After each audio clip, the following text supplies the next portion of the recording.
Okay, just crossing into Erwin from Unicoi on the back road heading in. I'm going to Clarence's drive-in to eat, and I'm so hungry.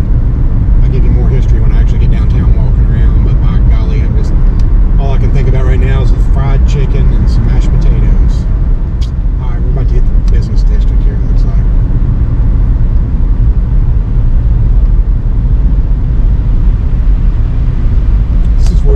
This intersection is where if you came off I-26, that's where you would come.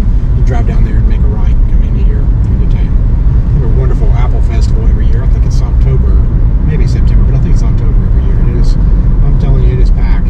People are packed in like sardines down here. Thousands of people.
Stories about it. It's actually in my book, Legends of Lore of East Tennessee, if I haven't plugged it lately.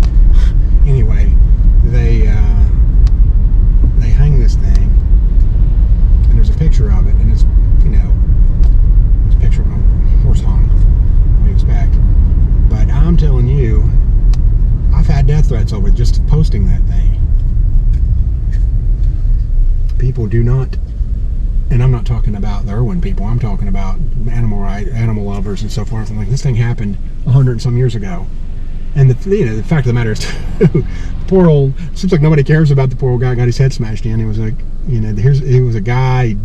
He'd been a bellhop at a hotel, and he probably, who knows, he probably hyped himself up and because he wanted this job, and he gets it. And he'd only been on the job just a few days, if you want to understand.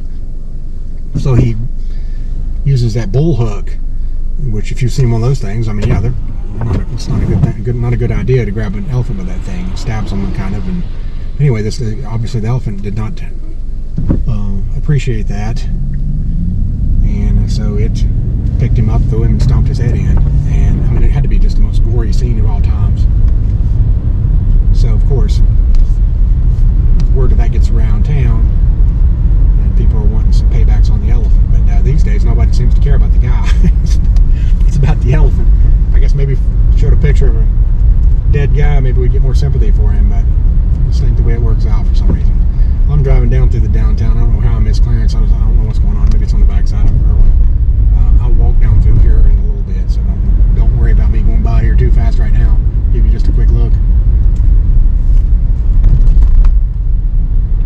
It's a Capitol Theater. That's a pretty cool thing too. I love seeing these old theaters get brought back to life.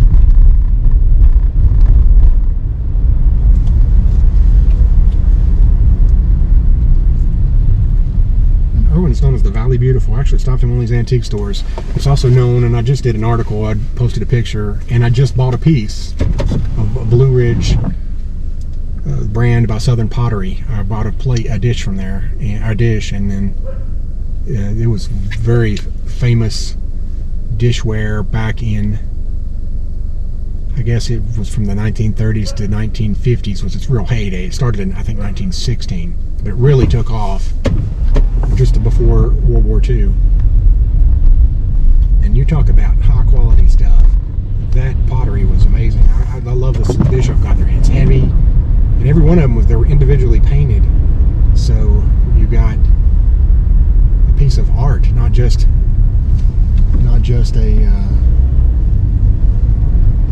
a dish. You had somebody hand painted. And at one point they were producing 324,000 of those a week, which is insane. I can't imagine how that happened, but it was world famous, and it was at one time the largest hand-painted dishware in the United States.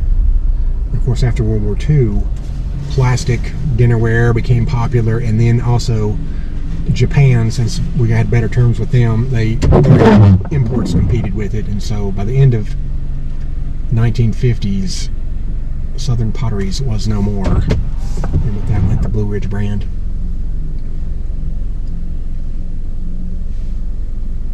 You can see these houses, these homes are just awesome, and part of this is ties back to the railroad. The Clinch Field.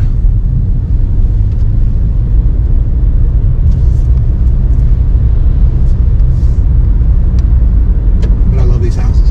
These are, you can tell, these are high quality for when they were built. They were top notch.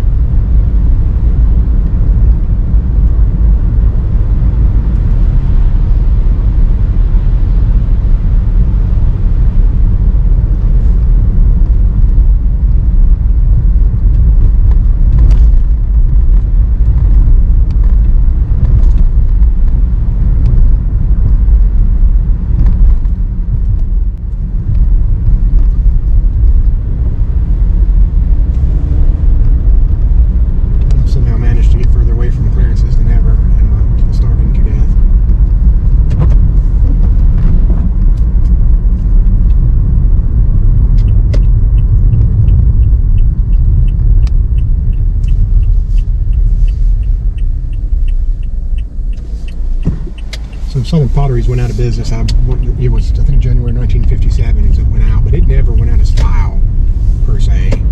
People always wanted it. Still, there's a lot of collectors of it.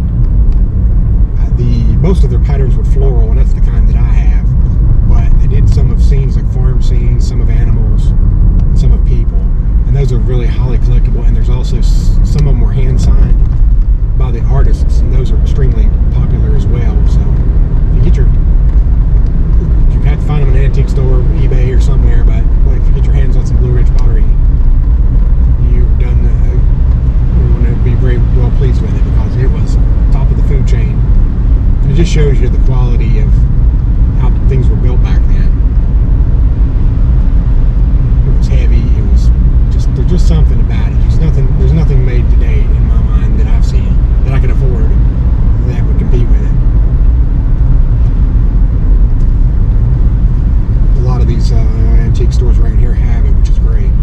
Of course, Erwin does. The Valley Beautiful Antique Mall, I went there and spoke with the lady that was working there. She gave me a little bit of the history of that. That's been 3 or 4 years ago.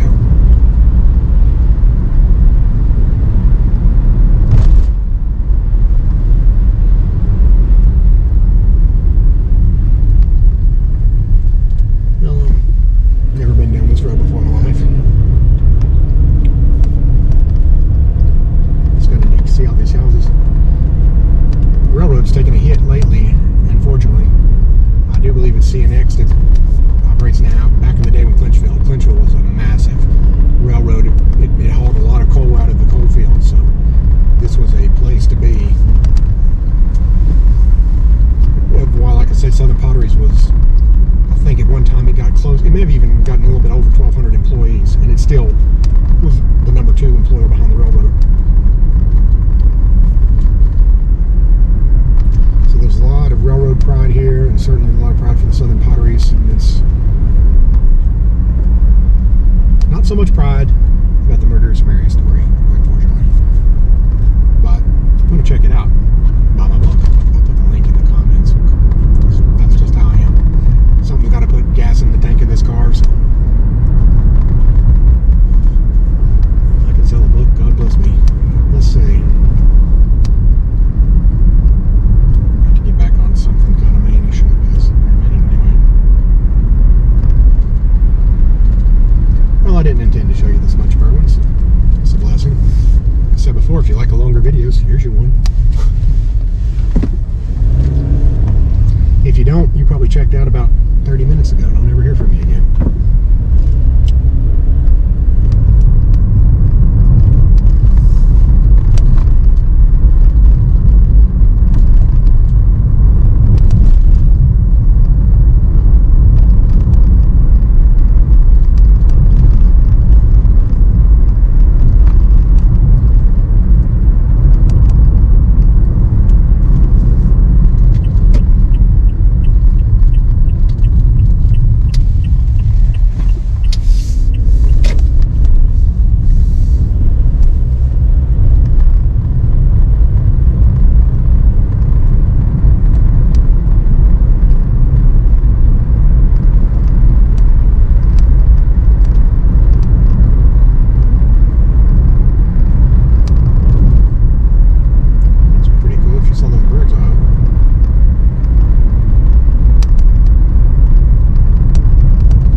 Tennessee, me, who'd have thunk it?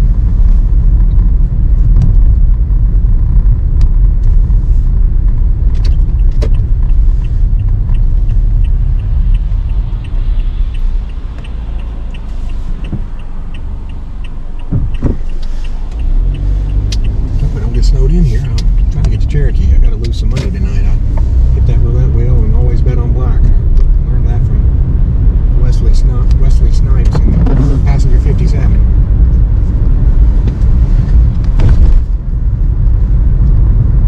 This is part of where we showed before. I made a big long loop.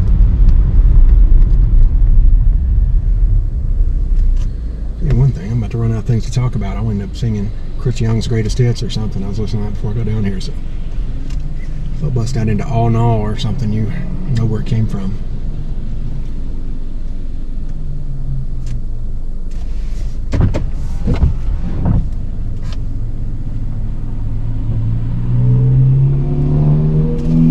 Well, thanks for riding with me. I never feel alone anymore. That's the great thing about having a YouTube channel. I used to come out and do these things, and it just felt like, gosh, just being incredibly alone. But now I know that eventually I feel like somebody's riding in the car with me.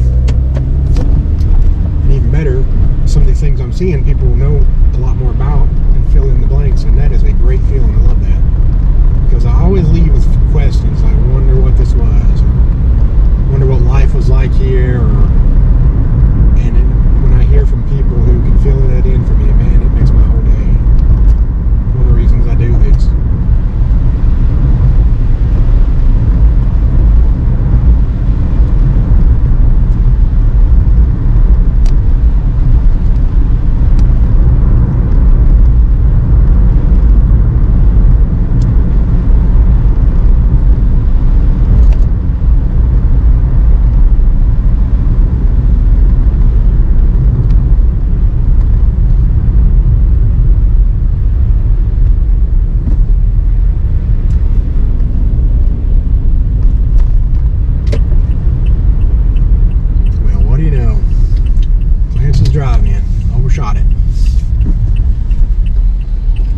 Free ad for them, they deserve it, by golly.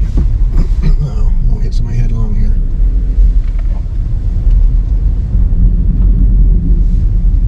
Oh, I can't wait. I'll give y'all a shot of my fried chicken when it comes, because I'm nice like that.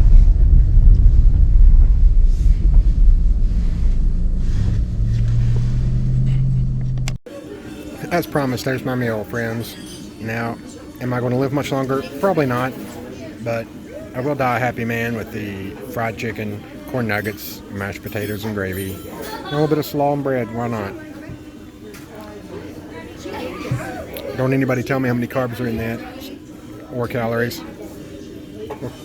Oh, that would drive my cholesterol up. Anyway, that's Clarence's drive-in for you. Hey, Shane Simmons here, and as promised, I'm in downtown Erwin. I'm going to take a walk down through here. I just filled up from Clarence's drive-in, as you saw. Great stuff. I joined the Clean Plate Club, but anyway, we'll take a look down here and see what all we can see here in Erwin. Erwin is the county seat for Unicoi County, so we'll start here at the courthouse and kind of work our way down. Okay, there's a look at the courthouse. Like I said, Erwin is the county seat of Unicoi County. And here's that old Capitol Theater I was telling you about.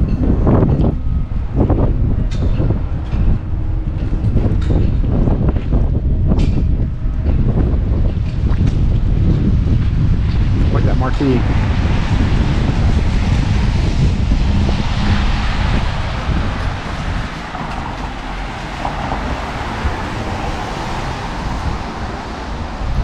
And these streets are cram-packed when it's time for the festival, the Apple Festival. It's pretty cool, little carved out piece of wood bear.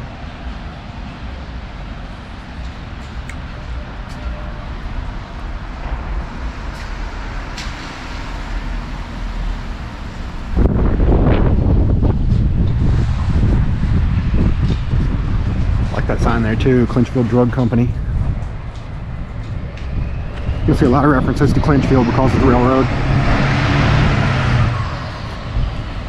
Which kind of brings it a brotherhood with parts of Southwest Virginia because the Clinchfield coal was a big deal. It even has the town Clinchco.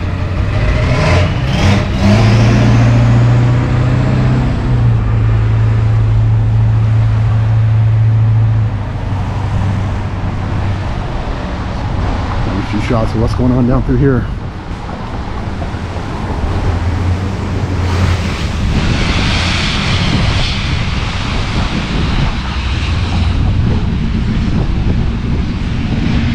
And it appears it's closed, but this is where I stopped last time. Valley Beautiful Antique Mall.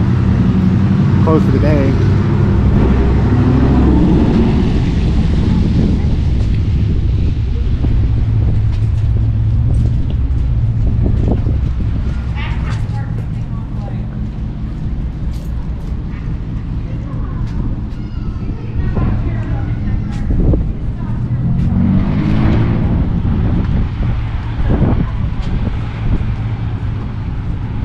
A lot longer to walk down this way during that festival. I'm making pretty good time. Of course, I'm freezing too.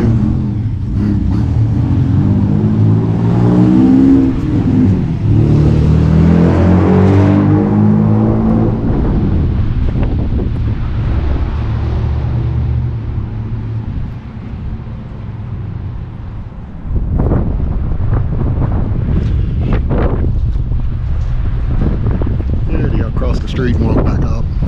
Look at that.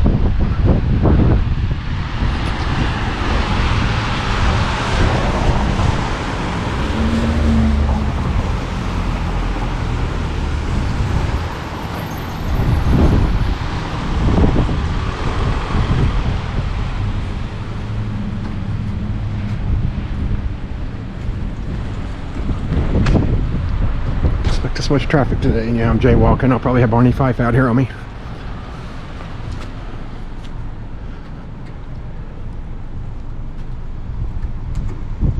Commons on Main, that's kind of neat looking building they've redone.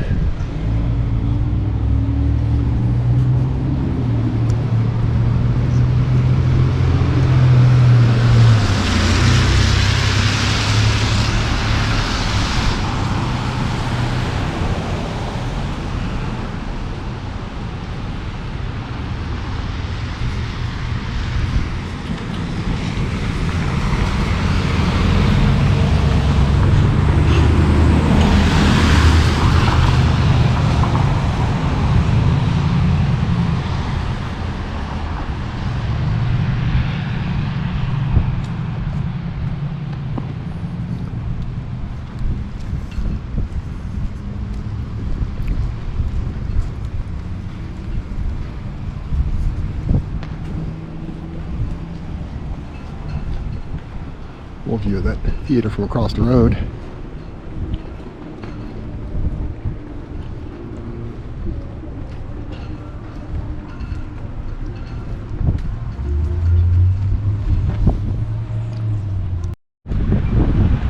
And here is the Town Hall of Erwin. It's a bit newer building, obviously.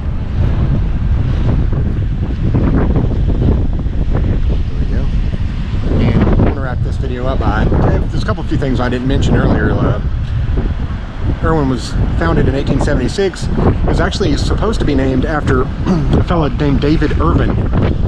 They spelled the name E-R-V-I-N. He donated 15 acres for the county seat, and it was going to be named after him, but it got messed up when the post office applied, and it became Erwin, and nobody ever bothered to correct it. So I guess if I was descendants of Mr. Ervin, I might be suing to get this name changed, but it's kind of neat. It could have been Irvin, Tennessee instead of Erwin.